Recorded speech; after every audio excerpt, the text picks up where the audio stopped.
looks like everything's all good. So, Yeah, all right. we just talk about random stuff, I guess, but it could be related to anything, anime and stuff like that. Okay. Yeah, and if you want to ask any questions about like what it's like to be more on Twitch than the other stuff, go right ahead. Yeah. So I think you're only like a little bit older than me. Like, so Yeah. I'm 25. Yeah, we're I'm about to turn the big 3-0 here in a Oh. bit. Not fun. Not Wait, something I like to think about. But then again, it's one of those things where it's like being 30 now is like what it was like being 20 in the 80s and 90s. Like that's just how things have evolved now. right. Yeah. Well, I don't think that I mean, at least from a physical standpoint, you don't really look, you don't look a good age. Yeah. No. No. Thankfully all the guys on my dad's side have thick, very, very thick hair. So that way we still look at least decently young until around like 50, 60, and then it all goes white. So I'm like, that's the time I gotta avoid. That's the time where it's gonna start hitting. Yeah. And like those pics I've seen when you guys were cosplaying where you don't have any facial hair, you look like you're like 19 or 20. Oh, I know. It's hilarious. And it's one of those things where it's like with any cosplay, whenever, because I haven't done a lot, but when I do, I try to make sure that I'm character accurate. And I know this beard does not help. Hmm. But anytime I shave it, I look like a shonen protagonist in seconds. Yeah. Who else have you done? Who else have you done besides Rock? So I have a couple planned. Back when I was in high school, I did do Goku when I was really, really young. I also did Ash Ketchum. I don't think I have any photos of either. Those were when that was like in the days of Halloween when in the late 90s, early 2000s, anime started blowing up. So we started, you don't think about it as cosplay back then. You just think about it, it's like, oh, it's Halloween coming up. The one that I vividly remember that I wish I did have pictures of was I did Ty from Digimon one year for Halloween. And it's always funny to me because I've wanted to, now that Digimon has shown him as an adult, I've debated doing that too. But some ones that I really want to do, the big one I'm planning for is Jintaki from Gintama. Yep. So I'm planning to have that done in the next month. But I also have another variation that I'm doing where if you've ever heard of Otaku Academy, they do they do baseball jerseys for anime characters, and they did one for Jin. So I ordered, I'm going to do like a baseball variation of Jin, kind of like if he was in a beer league. Okay. Yeah. It'd be really cool whenever you do end up doing the Fire Emblem one. I want to really bad, but I know it's going to be a lot of work. I Right. want to get, because since I'm new to this, I want to get more comfortable with it and learn some things before I take a big swing at that.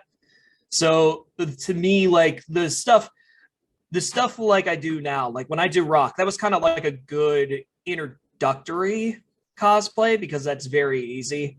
Right. But I always laugh because everyone is like, "That's probably your favorite." I'm like, "No, no, not particularly." And they're like, "Why?" And I'm like, "There's just not a lot to it." Like when I think about cosplaying, I'm like, it's these elaborate costumes, the details, all that. I've joked with Aaron before. It's like when I cosplay rock, I just feel like I'm going to work. Right. Yeah. Like it's fun to do for one day, but like I've had people be like, you should do that every day at every con. I'm like, no, no, no, no, no, no, no, no, no. I'm sorry, what? Yeah. I'm like, no, absolutely not. Yeah. You do you like BL as much as Aaron does, or So it's funny. It's one of those things where one of the reasons we first started bonding as a couple was because, in her words, not mine, I was one of the first guys that didn't gatekeep anime to her. yep. But it really was this thing of like we bonded over the fact that we both like games, we both were athletes, we both were basically the dorks of our team. And when she showed me Black Lagoon for the first time, I never heard of it. Hmm. I legitimately never heard of it. So she described it to me. I'm like, yeah, think of it like it's a Tarantino, like it's like if Tarantino did an anime. I'm like, oh, that's a good pitch. Okay, let's sit down for an episode. And then just seeing Revy and how the dynamics work, how her character worked, how basically you have this gangster story, but instead of the muscle being some, Italian with an anger problem, it's this girl who just takes no shit. And I was like, this is such a great twist on this formula. So that's when I really started falling into it. Do I love it as much as her? No, I don't think anyone's going to love that series as much as her. That's just, I've accepted that for what it is. But I can come in and it's always been interesting to me because I've always come in as someone who likes crime and gangster movies, grew up watching Scorsese stuff, and looking at that going, this is the first time anyone's actually taken a legitimately great twist on this formula. Mm-hmm. And it's managed to run itself through even in the manga still going. And it's never wavered from what it is. And I find that very impressive. Yep. Because I don't typically watch just straight action stuff myself, but BL is one of my favorite anime series. And it's very weird because like a lot of people who love it do say that. Yep. I've noticed that. Aaron's the same way. Like, I'm like, this is inspired by, Goodfellas, all these crime movies. She's like, I've never seen any of them. I'm like, oh, huh. But in other Black Lagoon fans that she's met and I've talked to, it's the same thing. They're like, yeah, we've never watched any of those movies. We've never watched like Reservoir Dogs or Pulp Fiction before we watched that. We just watched that and really enjoyed it. I'm like, that kind of says a lot. Like, it says a lot that those other movies, yeah, they're masterpieces for what they are, but they also can be seen as very formulaic because of it's all the stuff that we know those movies have and do. And Black Lagoon probably caught a lot of people's attention because it switched that formula. Mm-hmm. Yeah. Which in turn is what anime is also, I've always argued, has been very, very good at. It takes formulas that we see from a lot of genres and twists them on their head in a complete 180 or 360. Yeah. So I would assume, I know we talked about it a little bit before, but I would assume that the way that you kind of got into a lot of things was everything that was on Toonami, more or less. Yeah. I didn't really, so the only time I would get off Toonami, because that's all I had really growing up, I didn't know about the whole wider scope of things like some people did. Unfortunately, the school I went to, it was DBZ, Bleach, One Piece, and Naruto, and that's it. That's it. That was it. That was all. That was the only anime guys ever talked about, or whatever Toonami would show. I was really the only one that kind of was like, I feel like there's a little more out here, and I should go out of my way to find it. What helped me was when I was growing up, we had, God, I'm going to show my age here. Our cable that my family had growing up had on demand. So like you can find channels on demand, extra channels, and there was specifically an anime channel. So that's what I would use to try to branch out to more stuff. And that's how I watched Full Metal Panic. That's how I watched Hellsing. That's how I watched, God, what are some others?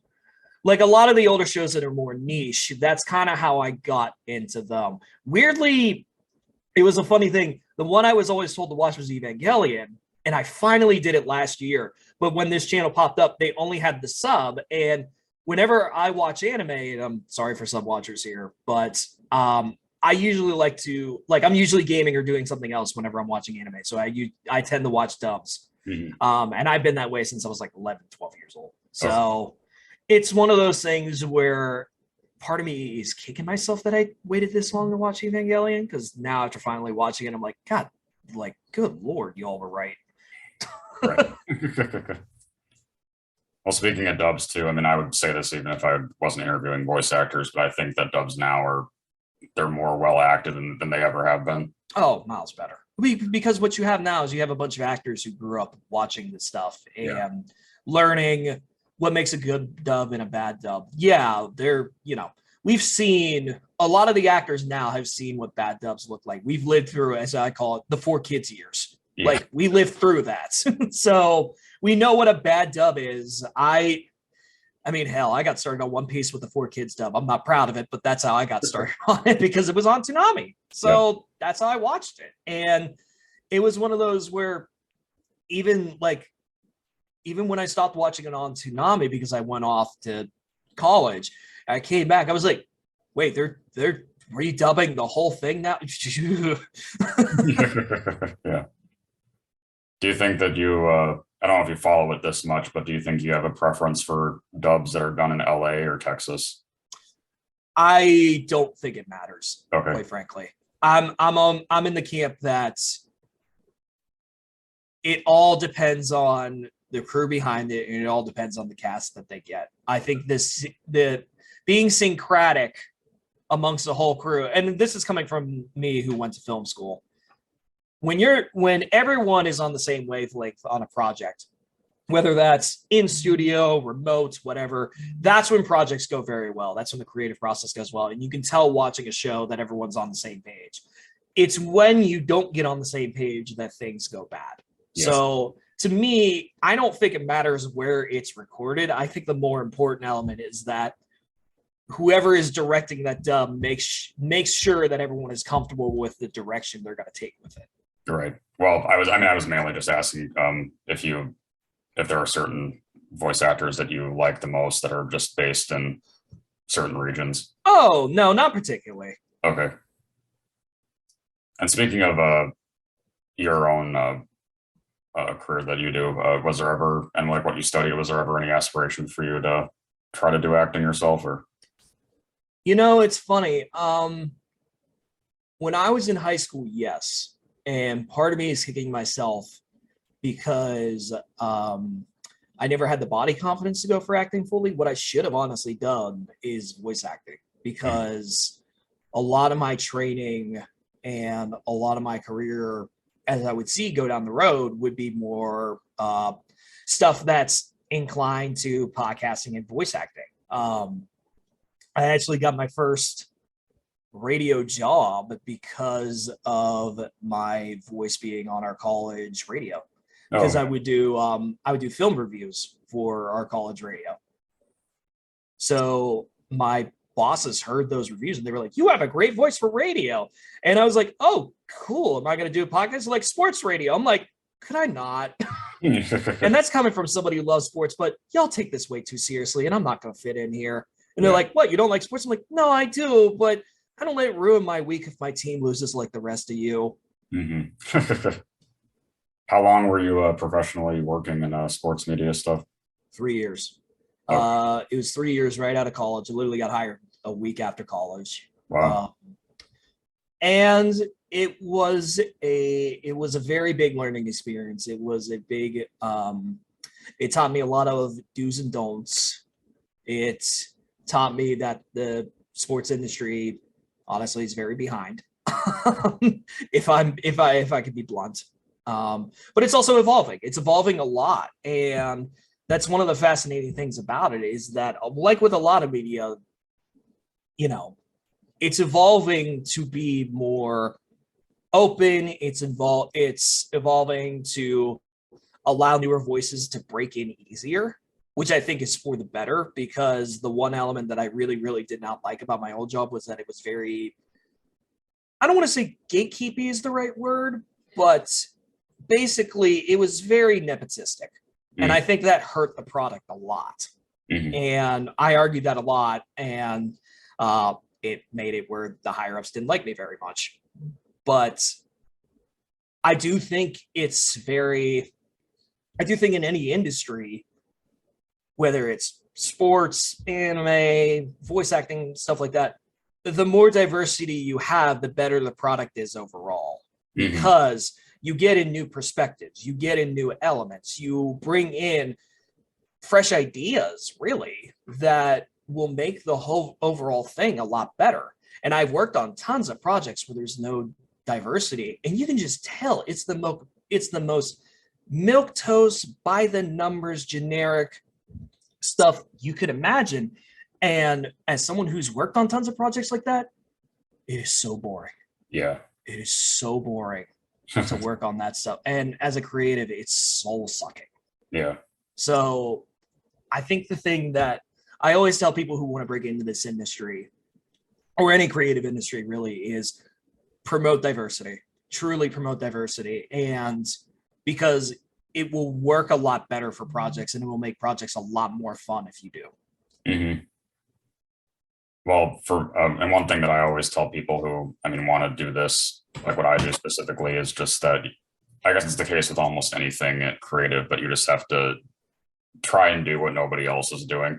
Yes. Yes. Now, that's not to say you can take a formula and make that as a base, because I've seen creatives who run themselves into the ground because they doubt themselves every step of the way, being like, is this original? Is this original? Is this original? Is this original? And then they just keep hitting walls. The best advice I was ever given in film school was my writing professor literally told us on day one, do you think you have an original idea? And of course, some kids were like, yeah, I do. He goes, no, you don't. And he goes, no idea at this point with how long storytelling has been going is original. But can you take an idea that's done before and twist it in some way where it seems original? Right. And that's always stuck with me, where it's, those formulas in storytelling have lasted for so long for a reason. It's because they're relatable. But how it's relatable changes throughout time. So that's where you find your original twist to it. The hero's journey is something that everyone has learned for hundreds and hundreds of years, but how it's told changes. Yep. I think that's why the Fire Emblem franchise still has so much success, is with all the new characters they add, or especially that are just like for Fire Emblem heroes specifically. They're all really diverse. Oh yeah. Oh yeah. Three Houses being the massive success that it was, that was not on accident. Right. I know a lot of people who had never played a Fire Emblem game before. Yep. Do we want to discuss spoilers here for Three Houses? Yeah. Okay.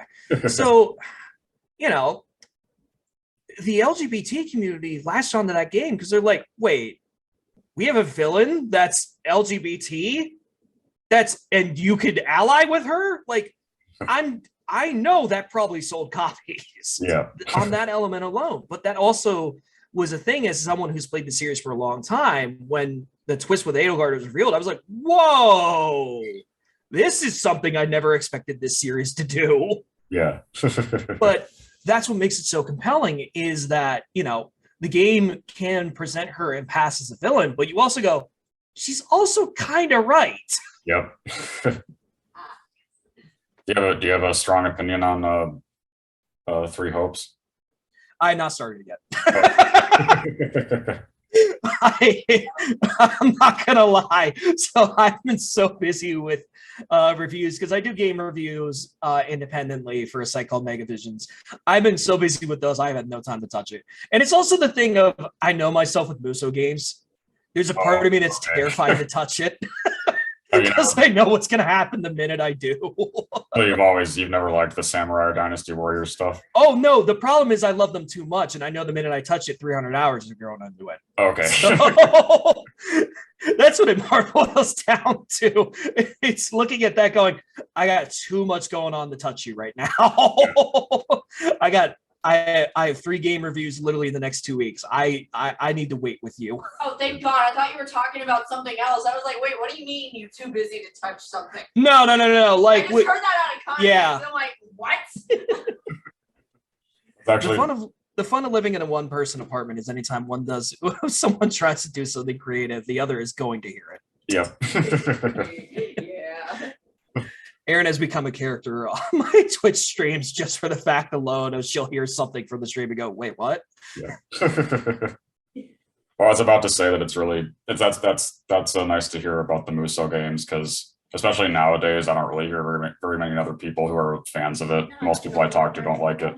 Oh, dude, I loved it so much. Yeah. I really do love them. It's a nice, like, I've always loved hack and slash games, and it's basically like, they're the fast food of hack and slash games, and there's nothing wrong with that. Like, it's like, damn, this is not like, there's not a lot of substance to this, but this is good. Yep. Because it was funny when I was doing my best of games last year, I was one of only 2 critics registered that put Persona 5 Strikers in my top 5. Oh, yep. And it was because like I would like my bosses were like, explain this one because you know there's those people that hate Muso games. I was like, honestly, it's a really good one. Like it not only is really good with keeping to that formula, but it adds a lot of Persona spin to it. And that made me sink 220 hours into that game. Yep.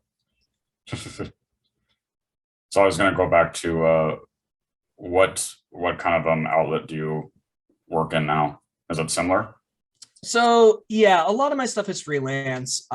So my day usually consists of doing rideshare in the day to just get some sort of consistent income coming in. But then at night is when I work on my creative stuff. So at night I do Twitch streaming at twitch.tv/TheHattedGamer. I am a variety streamer that does a lot of, how do I put this? I don't play what everyone else plays. Yeah. I think that's the best way to describe it. If you're someone that's like, I want to see every streamer play Fortnite or Among Us, I ain't your guy. Yeah. Because a lot of what I like to do is I like to play games and chat with people, because that's how I grew up loving games, was just picking a game that was out of left field or people weren't really talking about and showing my friends and playing it along with them and talking. And that's kind of what I have shaped my channel into. So like last week I was playing Cult of the Lamb. Mm-hmm. And Cult of the Lamb is a new game that is literally half roguelike and half cult simulator, which is something I never thought someone could pull off in a game, but they did. But that's the type of stuff that I love to do. I love to push those games that not a lot of people are talking about, because that to me is way more interesting. Mm-hmm. You know, you have hundreds upon thousands of people playing Warzone. You have hundreds of thousands of people playing Fortnite. That's not as fun to me, especially when I suck at those games. Point proof it. Yeah. Like out of all the battle royale games, the one I like the most is Fall Guys, because that's the one that that's the one that kind of has the most niche audience. And I'm like, I have a lot of fun with this because there's not a lot of toxicity here, and everyone just kind of comes here to have a good time. Yeah. Yeah. That's actually the way that I was able to first connect with Jonas Scott was I commented on like one of his streams and he noticed that and just said to email him. So yeah. Was he playing Fall Guys? No, I think this was before Dying Light 2 came out, so I think. Oh, that's right. I keep forgetting he's a protagonist in that game. Yeah, yep. Oh, that's funny. But that's the thing, streaming is always fun because it lets you connect with new people and it lets them see who you are. And that's what I've always enjoyed about Twitch, is not the, like, there's a part of me that wants to make it a part of my income. I would love to do that down the line, but I'm not the person that's going in everyone's streams trying to push myself. I'm not the person that's, hate saying it like this, but it happens, paying for followers, that type of stuff. If I'm going to do it, I'm going to do it my own way. And that's kind of always how I've been. Yeah. Well, because you were saying too that you wanted to, like, your ideal dream job kind of thing was doing a variety of things in that space. Yeah. It appeals to my love of getting to run my own show, essentially. Yeah.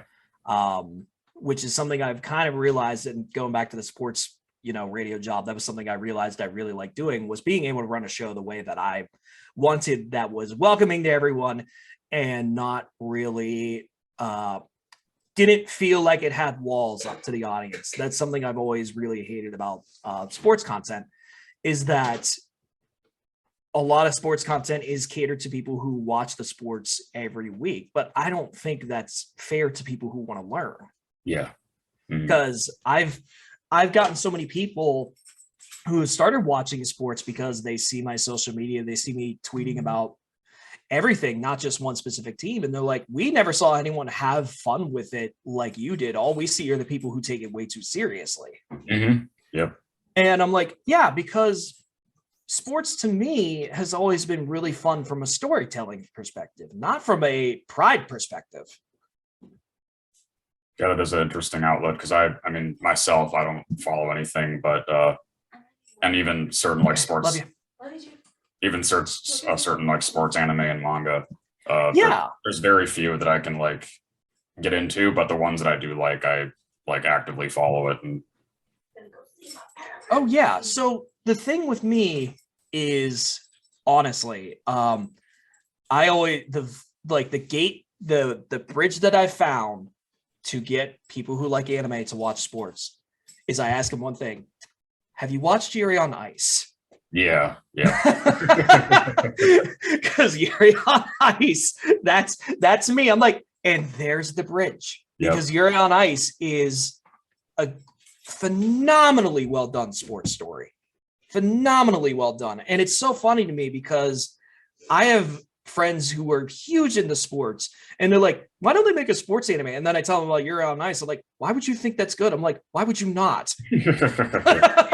I'm like, I'm telling you, watch it. It literally has all the benchmarks of every good sports movie that you guys like, except that it's just with a different sport. And I've always found gay. And it's gay. Yes. It's the best gay love story out there. I love it so much. That's the funny thing. Whenever I tell people about it, I Okay, never. now I'm leaving. Bye. All right, bye, honey. Love you. Love you too. Bye, Chris. Bye. Whenever I tell people about Yuri on Ice, I purposely leave out the gay part. Okay. But only reason being is that, like, it's one of those. It's like I want them to learn on their own. Forgot my own shirt. Like, I want to keep that part out of it. I sell the sports part. I'm like, oh yeah, it's the skater. And then 9 times out of 10, they come back to me. They're like, the gay part was not something I expected in this. I'm like, oh yeah, it's there. And I'm like, and it's beautiful. So don't you say a word. Right. Well, since it is on that topic, I can probably guess what your opinion was, but what was your reaction to when all of the Bridget controversy happened? I think it's wonderful. I mean, it's one of those, if you play the games, you're like, when they announce it, I'm like, yeah, no duh. Right.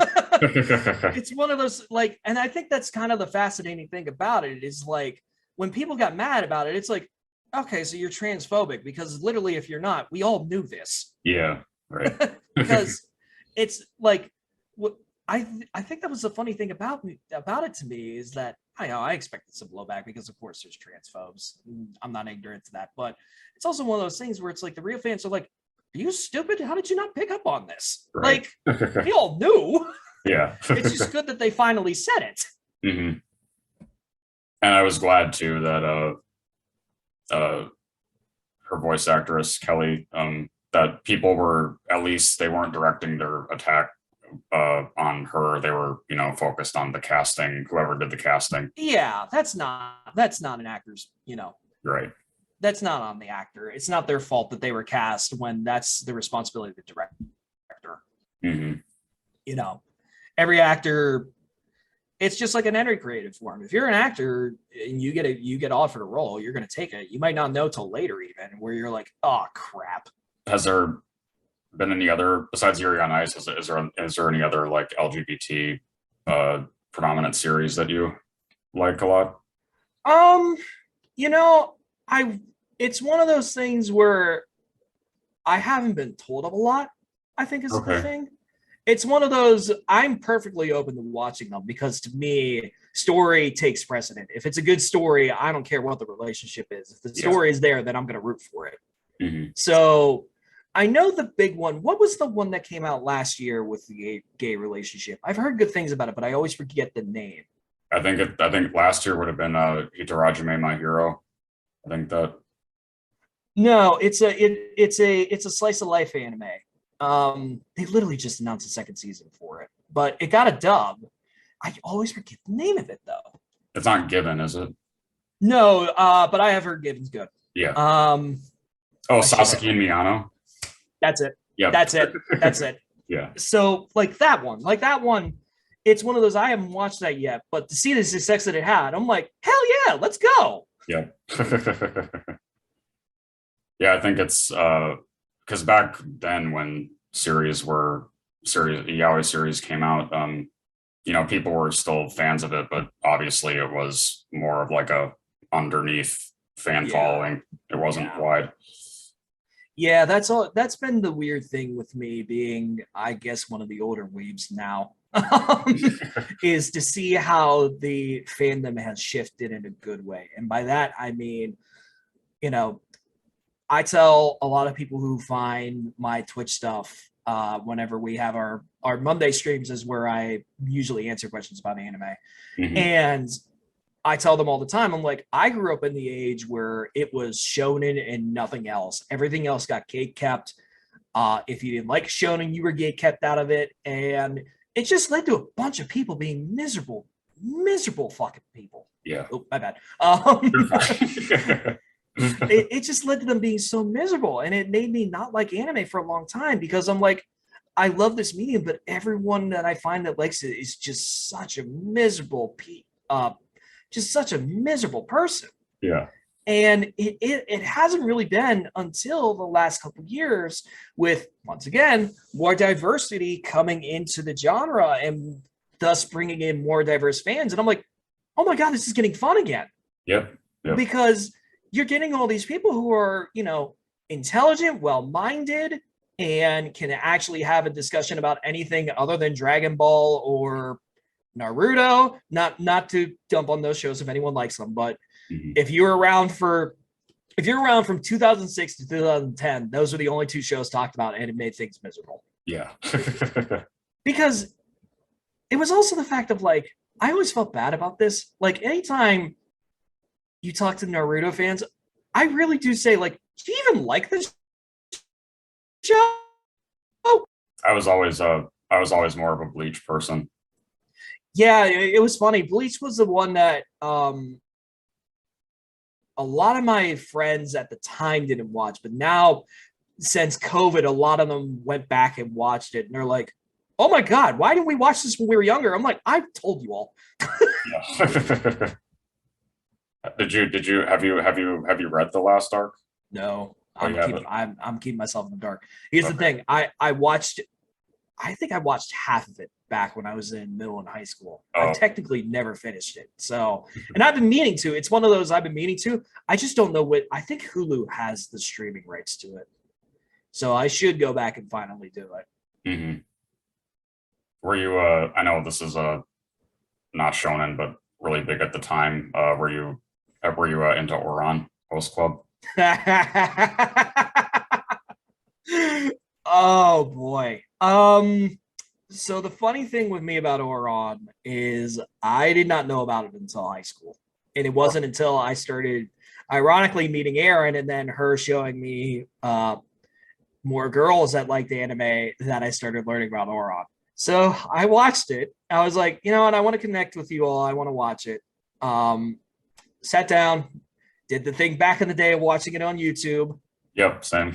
And it was one of those, I'm like, Aaron was like, what'd you think? I was like, I couldn't get into it. Mm. And she was like, why? I was like, because Tamaki is such a creep. Mm. And she's like, yeah. And I was like, I don't know what it is, but it's like his voice actor just gives off like weird vibes to me. I know why now, but that's how I felt about it back in the day. I was like, I like literally the rest of the host club members. I think they're all, I think their arcs are all very interesting. They all have their own stuff and their performances are really well done. I was like, but the fact that it's focused on him, I can't gel with this. Yeah. That's interesting. Yeah. How'd you feel about Fruits Basket then, like the original series? I had never watched it. Even the I know I need to. Yeah. Okay. I know I need to. It's one of those things though. It's one of those things where like people, whenever I say that, we're not to bring the Vic stuff into this to get negative, but I mean it's funny now because he got convicted. So but like his performances, like it's what made me not be able to get in the Full Metal Alchemist. Mm. It's what made me not be able to get in Noron.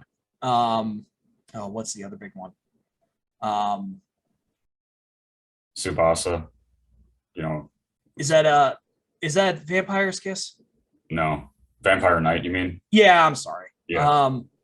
No, and is he in First Basket? I thought was No. he the lead? Okay. Yeah, but people were like, but you like Full Metal Panic, and he's Kurtz in that, and I'm like, he's also Creep in that. Yeah. I'm like, do you not see the parallel lines here? Yeah, I was nervous a little bit that when I interviewed Monica back in February that people would be really annoying on the comment section, but fortunately people They've didn't, stopped. yeah. They've realized they got no ammo. Yeah. I mean, literally, like, I joke on my stream all the time because like, for some reason, we've had Vic defenders get in my streams. And I'm like, you realize he went 0 for 35 in Texas, right? Yeah. I'm like, in a state where usually that stuff is swept under the rug, he still lost. Yeah. Like, that's basically like to lose down there as a judge going, dude, what are we supposed to do? Like, there's literally mountains of evidence. Yeah. Well, the thing too, like even way before that, like I know in the one of the FMA series that he wanted the English writing to be changed, that Ed was an atheist. Oh, that's so, I forgot about that. That's right. Yeah. How are you going to change that with, I don't even watch the show and I know that would affect the, no. Yeah. Literally the whole show. Oh, jeez. Yeah. I don't even watch it. And I would, if I was on that team, I would have been like, no, are you stupid? Yeah.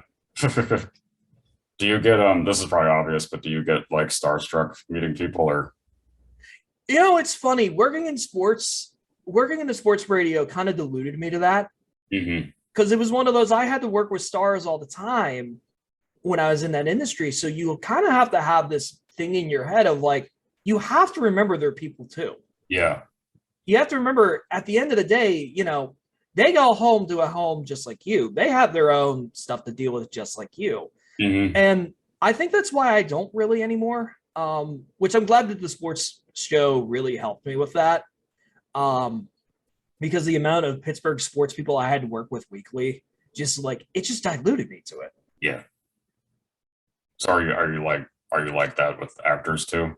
Yeah, because it's mostly one of those things where, especially working in an audio industry, I'm like, they got to be so happy that they're not in a booth. Like they literally sit in a booth 40 hours a week, and this is them getting to be sociable. Like, don't be the person that makes it awkward.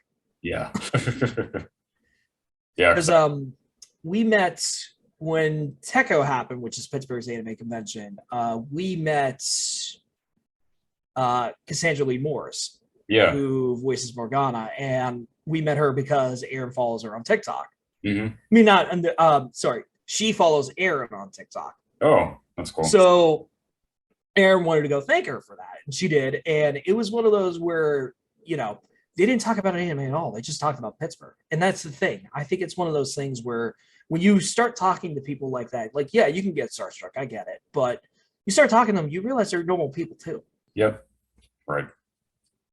I know that it was a while ago that Zach Aguilar noticed her too, like over a year ago, something like that. Oh yeah, I can't say them all, but the amount of voice actors that follow her and have messaged her or told her things, it's hilarious. Yeah, it really is. But it also is one of those things. I mean, for a creator, for what she's doing, that's validating, and I hope to one day get to that level with my Twitch stuff in the anime scene and the sports scene. That would ideally be my goal, because the one thing that I know about sports players is that a lot of them like nerd stuff and they're not allowed to talk about it, which I find pretty BS. But I know a lot of sports people that like anime. I know a lot of sports stars that play games to wind down. Right. Well, I think too, like even with any kind of creative job, people say all the time that, you know, if you're willing to die for it, then it'll eventually become your main. Yep. Yeah. Because the one thing that everybody who has made it knows is that it is a grind. Yeah. And the reason that it's a grind is because a lot of your time starting is learning. You know, with me in Twitch, when I started in 2020, I shot from the hip. I didn't know half the stuff I was doing, and I'm still learning new stuff every day. I mean, literally, I've been dealing with a camera issue where I've been trying to cut my highlights into clips for TikTok and stuff, and my camera has been so grimy. Like, it's just really grainy, and it was really bothering me because I'm like, this is a 4K camera. What the Like, Yeah. but I figured out, by learning that it was because I had autofocus on. Yep. And I'm like, oh, yeah, that'll do it. So ever since I turned it off, it's not 100% fixed, but it's a lot better. And that's the thing. If you want to become a creative in anything, half the battle is learning from your mistakes. You're going to make mistakes a lot. Mm-hmm. Yeah, that was the same thing with it's hard to look back on now. Do you know who Wendy Lee is? Yes. Yeah. She was technically my very first voice actor interview back in fall 2020. Oh, that's awesome. Yeah, and it's so because that was back when I didn't have an external webcam, I didn't have an external microphone. I know where this is going. Yeah, like the whole conversation naturally went for 2 hours, and I didn't even think to ask her to are you okay with this? So the funny thing is with COVID, there was a boom of people being like, I'm going to make a podcast. And I'm like, 99% of you know you ain't. Yeah. I'm like, you do not realize how much work goes into this. Yeah. It is not just get in front of your computer and start rambling. Right. But that's always been that's been a really fascinating element to me too. Of podcasting in the last couple of years because of COVID, everyone was like, I can do it. And I'm like, I worked in the industry for 3 years. No, you can't. Well, because even now today, and people who are a little bit older than me that try to do this same thing with voice actors specifically for anime, it's like most of the interviews are just, so what was your experience playing this character? What was your experience playing this character? That's like all they ask is just that repeated over and over again. Yeah. It was the same when I worked in sports. It was basically like, oh, what'd you think about what you did this week? Or what do you think about your opponent for the next week? And they're like, man, I've already answered this question like 15 times this week. Like, I'm getting sick of this. Like, I always find it fun. To me, the fun part was when we would be in the green room getting ready. Mm-hmm. And that to me is when you would really get to know the personality of people. And I would love for a podcast. I think podcasts are getting closer to that feel because they're realizing that asking people the same generic questions over and over again is so grating. Yeah. But I think we have a bit to go. But I do think some podcasts are getting very close to that type of vibe. And those are the ones that I think are going to do very well. Yeah. Well, and the thing is too, it's like if you send out a email with the request, and it's very apparent in your email that you're just going to be asking the same things. It's like most of the time they don't even respond, whoever you're reaching out to. Oh, dude, I did it in sports. Yeah, I'm not gonna lie. if anyone said, "Here's the questions we want you to ask," I'm like, no host is gonna agree to this. That's not fun. Like, why would you put your athlete through this? Yeah. Do you have personal favorite people in terms of dubs, voice actors?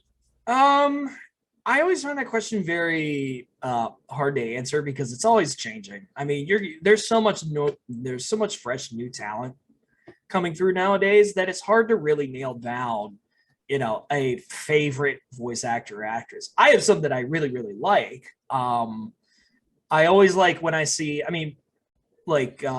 Matthew Mercer is one that he's good in anything he's in. That's kind of more the way I view it. Is like, if I see they take a project, I'm like, this is going to be good. Yeah. Because they're now at the point where they can pick the good stuff. Mm-hmm. But like Matthew Mercer's one, anything he's in usually does the trick, and is usually very good. Steve Blum's been that way for years now. Like anything he takes, especially now with him still doing Tsunami, like if you see him in a game, it's like, there's a reason he picked this. Yeah. The biggest example of that, actually, I still find it funny to this day, is you ever heard of a game called Bulletstorm? Oh, yeah. Yeah. So Bloom was the lead in that. And the reason he picked it, he's like, I get sent scripts for shooters all the time. Mm-hmm. And he's like, and they're always the same thing. It's always, take the guy down, yay, patriotism, yay, military complex, da, da, da, da. He's like, this was the first script I got sent that is actively a satire of those shooters. Yeah. And he's like, as soon as I realized that, I jumped on it. Yeah. So that to me is kind of more of the thing, is like, I don't have a particular favorite, but there's voice actors I know, if I see them in a project, I'm like, oh, this is gonna be good. Yeah. Like this is there's a reason they picked this. Mm-hmm. Well, do you have an opinion on the like triangle of the three big guys, like Yuri Lowenthal, Crispin Freeman, and Johnny Young Bosch? Well, they've been around for a long time. Yeah. But I mean, the reason they've been around for so long is because they still, even for the amount of roles all three have gotten, they still kill it in every role they get. You know, Right. Last year I had to review Lost Judgment, which was a Sega game that had Greg Chun and Crispin as the leads. Yep. And they're both still absolute professionals. Mm-hmm. Like they understand their acting. So it's the same with Yuri and Johnny. You know, it was one of those things when I first started playing Spider-Man for PS4, I didn't know that was Yuri. Yep. Like it was one of those. I'm like, who's this Spider-Man they got? He's really good. I was like, oh. Yeah. So I think that's the reason that they've been able to stay around for so long is that just the three of them understand very well that even with voice acting, even if you're not on camera, you're an actor. You know, you have to approach every role differently. Yep. I'm sure you can agree too that I always tell people that I think Black Lagoon is one of the best like well-performed dubs that's out there. Yeah. Yeah, it really is. Yeah. That dub goes to places that a lot of dubs would be very afraid to go to. Right. But you know, that cast stepped up. That translation team stepped up, and God willing, if we get a fourth season, if we get a fourth season, I think the community will have very strong thoughts if they're all not back. And which is weird because I know some of them have stepped away from voice acting, but they all also have said, now if that show comes back, we're coming back. We'll find a way. Yeah. And with the Crunchyroll merger, it's one of those, it's like, I know they're trying to do everything in studio now. I know that's what they want. But with that show, you're going to find out from the fans real quick. You better not. Yep. Yeah, the only thing was because I've done almost everybody in the main cast now, but the only person who wouldn't want to like come back, at least in one of the roles, is because Saffron Henderson played Shenhua and Sawyer, and she wouldn't want to come back. that one's completely understandable. That one, you look at that and you go, yeah, no way. Yeah. like I know I got cast because of the time, but now with how diverse the acting pool is, no way. Yeah, right. Oh, since speaking of Gintama and Canadian dubs, do you have a thought on that, on the Gintama dub too? I know the fans hate it, but I don't mind it. Yeah. To me, it captures the spirit of what the show is. I know the one that gets the most trash is the one that's on Hulu, which was done by, weirdly enough, Florida Gulf Coast University. I guess they have a voice acting school. Yeah. So they did it, and it captures the spirit of the show. It almost kind of feels nostalgic because like when I started watching, it was like, this feels like the dubs we got in the 90s, and I kind of miss this. Yeah. Yeah, it is kind of odd though that more Miami based series haven't, or more dubs haven't come out. Just really besides that. It's a weird thing where I know people who have been to that school, and basically it's not for lack of trying. It's basically the school, like when they got Gintama, the school was kind of like, wait, what? Like, Yeah. Like it was spearheaded by the dude who voices Jinsuke, who's I guess the teacher who runs the program. Oh, okay. And it was one of those things where like that was a past project of his, and he just kind of like he saw that nobody had the dub right, so he's like, why don't I just do this for fun? And he got him, and he's like, oh, well, I guess I got to work on this now. Yeah, that's funny. Yeah.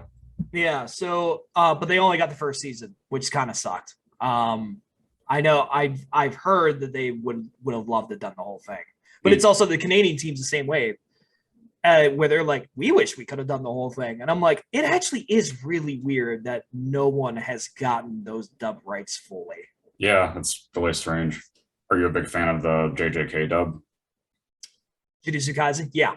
I think they've done a phenomenal job with that. I think they need paid better, quite frankly, Yeah. especially after what came out about that movie. But I think they've done a phenomenal job casting that whole thing.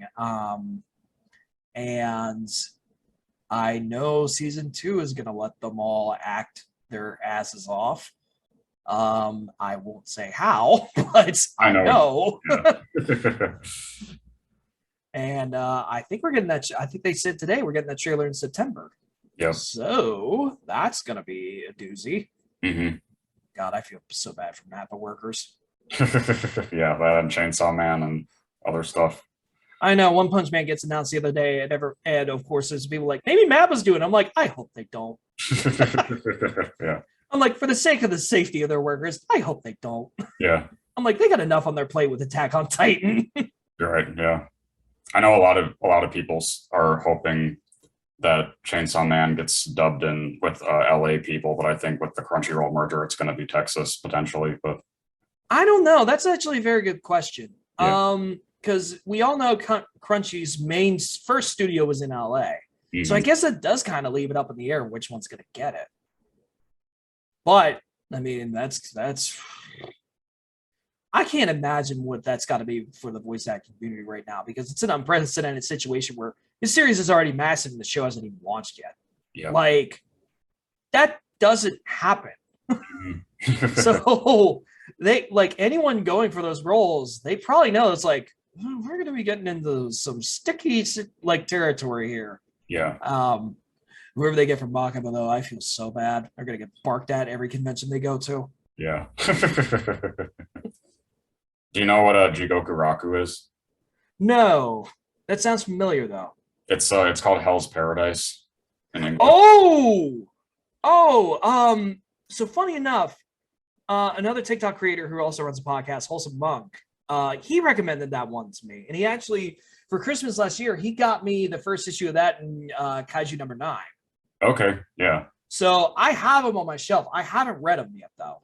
Oh yeah, I would definitely recommend Hell's Paradise. It's a feudal Japan thing. It's like the same kind of thing that Gintama and Mappa is doing that one, aren't they? Yeah. I think. Oh dear God. Those poor workers. Yeah. I hate to keep harping on that, but it's one of those things where it's like, as someone who got overworked in the creative industry, I look at every project Mappa's getting. I'm like, I pray to God y'all are at least upping your staff. Yeah. If you're going to keep taking all these projects, don't do it unless if you have the staff to do it. And there's also the fact of like, like you're on Ice fans. They're like, hey, yeah. You're announcing all these new projects. That's great, but it's 7 years and we're still out a movie. Yeah. Or my personal favorite with Kagagiri, where people are like, is season 3 happening? I'm like, I don't know. Did you watch the latest? Yes, I did watch Twin. And I liked it a lot. Yeah, so that's the thing though, where I'm like, if you're going to do both, you got a lot of ground to cover and it's not going to be easy. Yeah. Mm-hmm. Like, I didn't know how they were going to handle how dark Twin got. And it was one of those, I'm like, I wonder if they're going to keep all the, pet slave stuff in here. I'm like, oh, they did. Yeah. Oh, they did. Okay. Yeah, when I was first seeing it, I knew that from the manga they were most likely going to keep it in, but I was just curious how far they would go in the anime adaptation. So yeah, they did not care. Are you a big fan of and do you have a big tolerance for horror stuff, content wise? Yeah. So funny enough, one of the big genres I really got into in terms of creator was horror. Same. So with me, it was one of those where, once again, back to the YouTube days, I actually watched a lot of older horror films on YouTube, like when they would do the 10-minute parts. So that's how I got into a lot of, the big series of horror from American cinema, like Nightmare on Elm Street, Friday the 13th, Saw, especially because Saw was, that was the horror franchise when I was in high school. That was the one where when those were coming out, it was an event for me and all my friends be like, all right, we're going opening night. Let's see what happens now. And by the third or fourth movie, like they all were like, I wonder what's going to happen. Like, this is a soap opera at this point. Who cares? Yeah. There's too many of them. And I've seen them all. It's one of those, like my friends and I now at this point, whenever they announce new ones, like, well, we've done every other one, might as well. Yeah. One really funny trivia thing that I always like telling people, Bridget Hoffman, who is the English dub voice of characters like have you seen Perfect Blue? I've heard of it. Okay, but she's I've also not seen it. she's have you seen Melancholy of Haruhi Suzumiya? No, but that's the once again, there's so many anime that I get told throughout the years, and then someone else brings it up again, and I'm like, oh yeah. Okay, let's see, what else would you know? Oh, she's Lane in Serial Experiments Lane. Oh, okay, that one I've seen. Okay, I know who you're talking about now. Then Yeah, and she was like one of the original queens of dubs, but it's so funny that she's also the original poster girl for Evil Dead. really? Yeah. Oh wow. Yeah. And she wasn't. And if I remember right, she wasn't in it. No. Correct? Yeah, they just used her for the poster because Sam Raimi wanted to make a poster. Sam Raimi is one of my favorite filmmakers. So, Okay. Yeah. he wanted to make a poster that basically just you would be walking down the street and go, "Wait, the hell?" Like, Right. and he thought his idea was like, imagine someone getting literally dragged into their grave. Like Yeah. that's gonna make someone look twice. Yep. And he was right. Yeah. Because that was back when I interviewed her last summer, she was telling Oh, that's funny. that whole That's- story about how she actually knew all those guys because they all went to college together. Yeah, they all were at USC in the same time. The infamous story is that there was a four-bedroom room with Sam Raimi, Bruce Campbell, the Coen brothers, and Frances McDormand, because Frances McDormand is married to Joe Coen. Yep. So, like, if you ever want to get in the movies and you hear that, you're like, what the hell? Yeah. Like, how did the four of them, like, I can't imagine the movie nights and beer nights that they had. That would have been amazing. Mm-hmm. Well, I was going to say, going back to the animation stuff, I know that, of course, it is still a lot of overwork and not equal treatment, but I'm glad that it's at least not done with cells anymore, because back then that was a lot worse. No, and I do think the industry will change. I think it's getting too big not to change, in all honesty. And we're also starting to see this in America too. I mean, with the HBO Max stuff, like you're going to start seeing a lot more of creators when it comes time to renegotiate their union contracts. And I'm sure this is the same case in Japan too. These fights are going to get a lot more ugly. Right.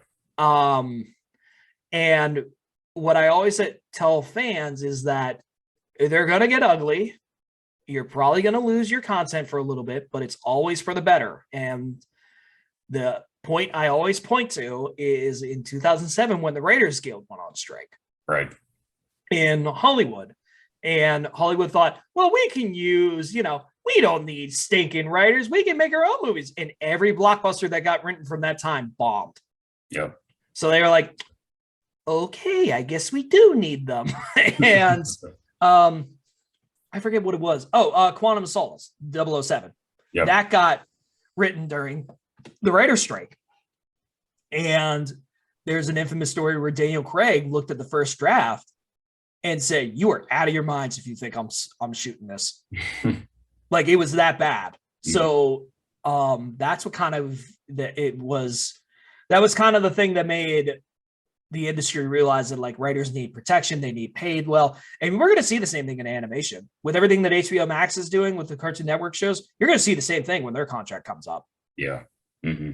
And I won't be surprised if it happens with anime too over in Japan when a new animation. I don't know. Do they have an Animators Guild union over in Japan? I honestly don't know that. I mean, if they do, then that fight will get very ugly. Yeah. Mm-hmm. I also think, speaking of the whole like being SAG, like in that sense for actors. I think it's like I do, of course, want to see that happen where more people can be SAG, but at the same time, it's nice that games like Genshin Impact aren't SAG, so then they have more diversity. Yes. For people who don't live in LA either. So it's a funny thing. SAG is something I've, working in radio, I was surrounded by it for 3 years. And it is a very weird beast of a union. Because you're right. There is definitely a benefit to being allowed to do projects that aren't SAG related, because you bring in more diversity and you help the people who want to eventually get to SAG get there by getting credits. Yep. So I'm with you. Like, it's good that not every video game and not every show requires SAG. At the same time, though, it is one of those things where I think it would be beneficial if SAG lessened the requirements to have it. Right. Because the requirements to get it, I know I've seen firsthand how ridiculous they are. But it's one of those things where, especially for creators, you do need those protections. Like, you do need that healthcare. You do need that. You need all those benefits, and it does kind of suck that it's really hard to get there, because the time you probably need those stuff most is when you're first starting. Yeah, right. It's funny that a lot of people say too, though, whenever I ask the SAG question, if I know that someone's in SAG, that everyone always says, even with how expensive it is now, like, don't put off joining it for a long time. Just hell no. Get it done. Hell no. Yeah. That's the one thing I'm still mad about for my radio job, is that I did not get enough credits to get into it. Okay. And it sucks, because the way it works is that you have to, for radio at least, you have to actually be on the air to accrue a credit. Okay, yeah. So because I worked boards behind, even though I worked on thousands of shows in those 3 years, they never counted. Oh, okay. So that's the thing, though. But I'm absolutely in agreement. It's one of those, do not put it off. Yeah. If you can get it, go get it. Like, but it's $1,000. You trust me, you're going to be paying that in health bills anyways if you don't have it. Just go get it. Yeah. Well, now it's 3,200. Yeah, it's higher now. Yeah. When I was there, it was 1,000. Oh, okay. Yeah. Shows how much it's changed, but I'm sure that got jacked up because of COVID. Right. Yeah. It's crazy back then too, like up until, you probably know the year that you could just like go anywhere and like pay to get a card. Yep. I mean, COVID has been very fascinating to me as a creator, because it was fascinating to me because I literally told my job to shove it right before it happened, which bad timing, but oh well. But it was one of those things where I'm like, for creators, it was an interesting thing, because a lot of them were like, oh my God, we have free time for the first time in years. Right. We actually have time. We have time to work on this stuff. Like, we have time to pursue our own stuff. Like with me and Twitch, I'm like, oh my God, I actually have the time to try to plan this out now. Yep. And I think that helped a lot of people, much more than I think anyone wants to admit. But because there's so many people who are like, COVID was 100% bad, and the one thing I do think that was a weird positive with it was that it gave people a lot more time to focus on things, whether that be their creative endeavors, their family.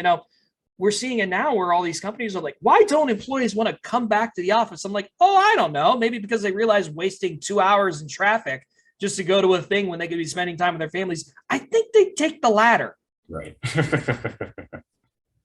Yeah, with me, I didn't get the idea until after the first thing I did, but I'm sure you know who Eric Vale. Yeah. Yeah. During the height of COVID, I virtually met him via GalaxyCon, and then that's cool. Yeah, after that, I just realized that a lot of the voice actors for anime that I grew up with, I hadn't seen them in any interview talking about the roles that I liked them the most for. So I just thought to myself that I'm going to try to do this without having to pay for it. Sure. And that's how it started. Yeah. Yeah, and that's the thing. A lot of people realize that you can do a lot of creative stuff with that extra time that you get in the day. Yeah. And it sucks how we had to figure that out because COVID opened that door, but it did open that door. Right. Yeah. And I think it's an interesting thing to see how much, especially in America, how that's changed a lot of the thinking with um, interpersonal work relationships for a lot of people. Mm-hmm. And I think we're going to keep seeing those effects for a couple of years now, especially with union stuff. I have a very close friend who's a steel union worker, and he's like, he's like, the amount of lawsuits we're in for people who got forced to come in. Yeah. And I'm like, yeah. It is cool too that with people were making a big deal about voice actors having to go back in person again, but obviously with people who are being added to Fire Emblem and Genshin, it's like people are just There's no way. There's no way. Yeah. You have to do remote recording. There's no way. With the amount that dubs have blown up, I mean, Crunchyroll is, I think they've said they like want to dub now like 8 to 12 shows at least per season. Yep. Okay, that's great. You ain't doing it all in studio though if you want to do that. Yeah. And, well, that's already been the case with new stuff that's come out too. Oh yeah. One of my favorite shows, and I thought this was kind of grimy, was Science Fell in Love, So I Tried to Prove It. Oh yeah. And pretty much that whole cast is remote. Yep. And it was the dub started right around the time where Crunchyroll made the announcement that they want to do all in recording. So they didn't promote it at all. Oh. And I'm like, that's a little shady. Yeah. And I'm like, it also kind of sucks because the fans know this was I hate to bring this up, but it's the truth. This was one of Billy Kometsu's last series. Yeah. And in season 2, at least, Alejandro Saab took over for his role. Mm-hmm. But I'm like, that is kind of scummy that like that was one of the last anime he worked on. Y'all didn't push it at all. Yeah, right. Yeah, that I never got to like directly interact with him. Yeah, that was just like surreal when that happens, especially with how young he was too. It's crazy. Yeah, it sucked for a lot of the Pittsburgh anime scene because he's from Hershey, which is PA, yeah. And he would come to Techo every year and just have a ball, just because he was glad to be home for a little bit. Yeah. So I know this year at Techo they had a very nice tribute to him. And I think if I remember right, they did send Erica something about it. Yeah. So they were very respectful about it. But yeah, that did hit hard for a lot of people around here. Mm-hmm. Yeah, that's why I've just been because Erica is with the same talent agency that there's she's with Atlas, and a certain agent with Atlas has helped me get Casey Mangelo, Sarah Williams, and really big modern people. I'm just waiting. Yeah, funny enough, I know some of the people who work at Atlas from when I was working in the sports stuff because I do sports stars too. They just don't talk about it. Yeah. But no, they're good people over there. They're really good people. Yeah, it's honestly one of the only. I mean, because normally I don't have to contact agencies, but like the people at Atlas are one of the only agencies that have actually replied. Yeah, when we had to get them with sports stuff, they were always really nice. Yeah. I never had an issue with them. Yeah, it was usually the bigger agencies sports wise that are like, why would we give you an interview? I'm like, your athlete's literally playing our team this week. Now shut up and let's get this hashed out. Yeah, right. So what's the some of the final things I can ask? What are the like most recent things you've been watching that we haven't already talked about? Oh boy. So I'm trying to get back in the film now that the film industry is getting leveled out. And we're getting releases kind of back on track. So I'm actually planning to watch tonight Orphan First Kill because I love the first one, and I've heard this one's even more bonkers. Yeah. And I love camp, especially with some alcohol, so that's going to be my night. But in terms of anime, this summer season for me personally has been really dry because I know everyone's kind of prepping their butts for fall because of how much we're going to get laid out. Yeah. So I've been using a lot of this to catch up on my backlog. I will say the only two series that I know are still ongoing right now that I'm watching are Devil's a Part-Timer Season 2, which I'm really enjoying. Yep. And A Couple of Cuckoos. Yep. Yeah. So, which when everyone asks, it's like, oh, that sounds fun. What's it about? I'm like, I'm not telling you. I'm like, you will look at me like I'm insane if I tell you. All I'm going to say is that I think the dub performances in that show are great, and I will leave it at that. Did you like Comey? Did you watch Comey? I did like Comey a lot. Yeah. Comey was one of those where growing up with severe social anxiety, even though it's the girl character that does, I'm like, girl, I've been in your shoes. Yeah. But that's kind of the thing. I really love that a lot of romance anime are starting to understand what a lot of American romance stories don't, and that's the complexity of characters. One of my favorites over a series I fell in love with over the pandemic was Horimiya. Yep. Yeah. Because Miyamura, Aaron and I were watching together, and I had to pause an episode because I was like, that hit way too close to home for me.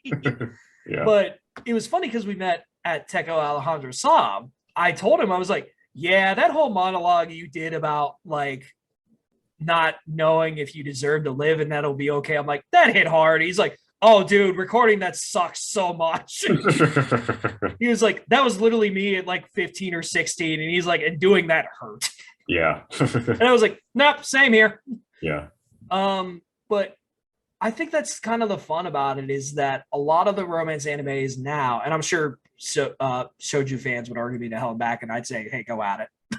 Like, I know shoujo is a lot better for this stuff. Yeah. But I do think it's very interesting that, at least from a dub perspective, a lot of the romance dubs are getting a lot better. Right. Yeah. And they're really managing to nail complexity a lot better than they have in the past. Because really I'd say before COVID, the only romance anime that got a dub that I think was really good was Toradora. Yeah, that's a pretty good assessment. Yeah, because it's just like, that was one of the only ones I had ever heard of. Okay. Until before COVID. And do you know what Marmalade Boy is? yeah, I heard about that one. It was just, I never got around to it. But the two before really COVID hitting that I would always hear about was Toradora and Fruit Basket. Yeah. Yeah. And Fruit Basket was one of those, I think people sold it on me wrong for years. Why did they? Because they would try to explain the story. I was like, that sounds crazy as hell, when all anyone had to do was go, Laura Bailey's the lead, go watch it. I'm like, okay. Yeah. Well, you're probably speaking on the Horimiya topic. I mean, I'm sure you, even if you hadn't actually seen it, I posted on my story the other day about the Casey Mangelo and the end of Evangelion. Yeah. That was crazy. Like, those screams are insane. Yeah. That was so. After finally watching Evangelion this year, I first watched it with the ADV dub. Yeah. Because I had heard from Evangelion fans, like, watch that one first and then watch the Netflix one. And I get why. I do, because the Netflix one takes it way more directly. Yeah. Whereas the ADV one kind of leads into the fact, like, hey, isn't this fun at first? Yeah. And then things go to shit. Yeah. So I find it fascinating that we've gotten two very, very good dubs on that for that show, but for completely different contextual reasons. Right. Yeah. And to your point with Casey, like, yeah, that performance just, I can't imagine what they had to go through to get to the emotional levels they had to for that. Yeah. Yeah, Casey said that in our interview that he would never do anything like that again. I can't blame him. I would get it done, take the take, be like, I need 10 minutes. Yeah. I just think that, especially with voice acting, that when it's something that intense, I mean, you can't do it without going to some kind of dark space. Otherwise, it's not going to be real. I know there's a story with Black Lagoon where when they did the twins, Yeah. they did not know where that was going. Yeah. And, I've done Gretel. So she told me her perspective on that. yeah, apparently like Swill got really mentally fucked up by that. Yeah. Yeah. And the one scene that I would, if I was sitting down with the Lagoon cast, the one scene I would pick their brains about, especially Brad and Marika, is how the hell did you two mentally prepare for that outdoor fight? like I don't even know if they knew. Like, did they both know going in? Did they know how intense it was gonna get? Yeah. Well, having talked, Especially now. yeah. Well, having talked to Marika, she said that they didn't like nobody knew anything until they were actually there. Oh shit. That's even funnier now with the new issue with the new volume of Black Lagoon out. They interview Hiroi at the end, and it's an interview with him and GX. Yep. And they flat out admitted, like he flat out admitted, he's like, I actually did contemplate her shooting Rock. He's like, it did cross my head, and we did have a draft of it. Oh. And GX was like, we just kind of sat there for a week and we're like, no, we can't. Yeah. I would have been, I don't think that would have like turned out well with the story. Yeah, that's basically what he said. He was like, anyway, we thought about it, they were like, it would have killed the story. Yeah, right. So he's like, I know people come up to me. It's like, that's the one moment where Revy seems out of character, and I get it. He's like, but I couldn't do it. Yeah. Well, it's cool too, because Marika always says, and she said in our interview that scene between both of them is her favorite in the whole series. Oh yeah, Yeah. It's the one moment that you can show to anyone who goes that dubs are bad and go, no, you're wrong. Yeah. Right. So, yeah, I guess, is there anything else that you want to say before wrapping up? I guess just push my Twitch again. If you like this, go to twitch.tv/TheHattedGamer. That's my personal Twitch. I stream on Monday, Tuesdays, Fridays, and Sundays. Any follow helps, and I appreciate it. I'll make sure if you do follow from this interview, I'll make sure to shout out at the beginning of the stream, because I see anyone that follows when I'm not there. Okay. Yeah, I'm sure that I can just tell that we could like talk about stuff like this forever. So I know. And it's one of those things where it's now like coming into my head. It's like, oh yeah, I have things to do today. Crap.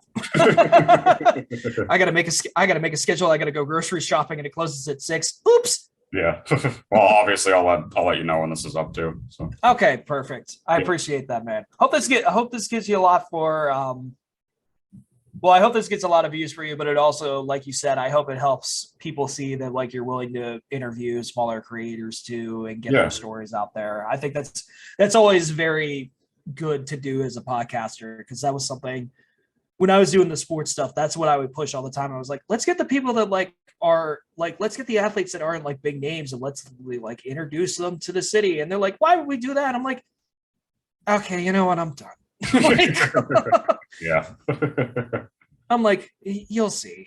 Yeah. But and then they would see like those guys would go on podcasts and their numbers would be great. Like I cannot tell you how much I hated Barstool. Oh yeah. Because they're like, how are they getting these numbers with these certain fourth liners? I'm like, I told you. Yep, exactly. I have that same thing too when I started doing people who are only known for Fire Emblem Heroes. Oh yeah, because there are a lot of voice actors. I know Sites goes out of his way to make sure that they get, smaller people too in there, because he's like, that's a credit, and that'll help you get to other auditions, because I know he's very big about growing the voice acting community diverse wise. Yep. Yeah. Well, I'll have this up soon, and then hope you have a good rest of your night. Thanks, man. You also as well. Okay. Bye. All right, later.